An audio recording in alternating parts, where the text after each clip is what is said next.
My name is Carson. I'm the regional general manager for the Maldives and Sri Lanka for Hilton worldwide. Excellent. Well, welcome to World Travel Market, and Thanks thank you for speaking to Breaking Travel News. Carson, we previously the Hilton operated just one property in the Maldives, and I understand that you've got plans to operate and run more. Can you tell us a little bit about those plans? Yeah, that's correct. We have operated, or we're still operating the Conrad Maldives, a very successful, well-established hotel in the Maldives, and since about 6 months, so beginning of March, we have an additional property called the Hilton Maldives Irufushi Island, and we will be adding to that portfolio in March 2010 the World of Astoria collection, which is an existing hotel already, which we'll be rebranding in due course.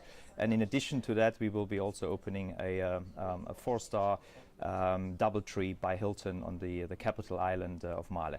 Okay, that's interesting. So that will be more aimed to towards a business and conference market, will it?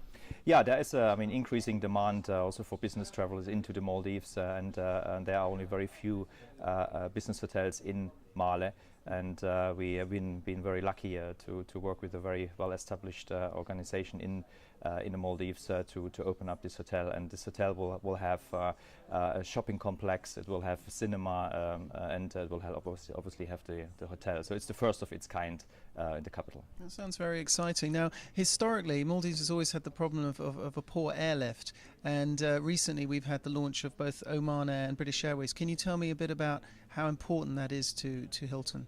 Extremely important. We have been waiting for this for a long time, especially out of the United Kingdom and direct non-chartered flight. And of course, we are delighted to have British Airways with us 3 times a week initially from Gatwick.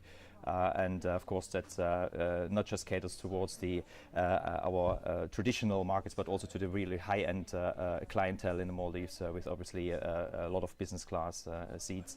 And in addition to that, Oman Air, one of the new kids on the block, so to speak, a new Middle East airlines, and we all know how successful the other Middle East airlines are, and also in terms of quality. So we're also delighted to have Oman Air flying into the Maldives from the UK, but also from other key markets for us like Germany and Switzerland and France. So you're expecting traffic through from Europe?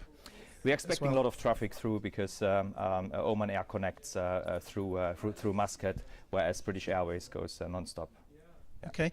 Now, obviously, in your job title, you mentioned Sri Lanka as well. So can you talk to us a little bit about there, now that the peace accord has been signed, and some of the plans perhaps for 2010? Yeah, again, very, very exciting times for Sri Lanka. It's such a beautiful country. For many years, but obviously with the civil war, things were very difficult for years. But for us as Hilton, we have been in the country for many years, in spite of all the problems. And of course, we are now looking forward to also developing our portfolio. We have the 2 well-established properties with the Hilton Colombo and the Hilton Residence, but we also want to grow that portfolio in the years to come, because we see huge opportunities, of course, if peace lasts, but we are all very optimistic about it. Well, that's great news. Carson, thank you very much indeed for joining us here, Breaking Travel News at World Travel Market. You're very welcome. Thank you for having me again.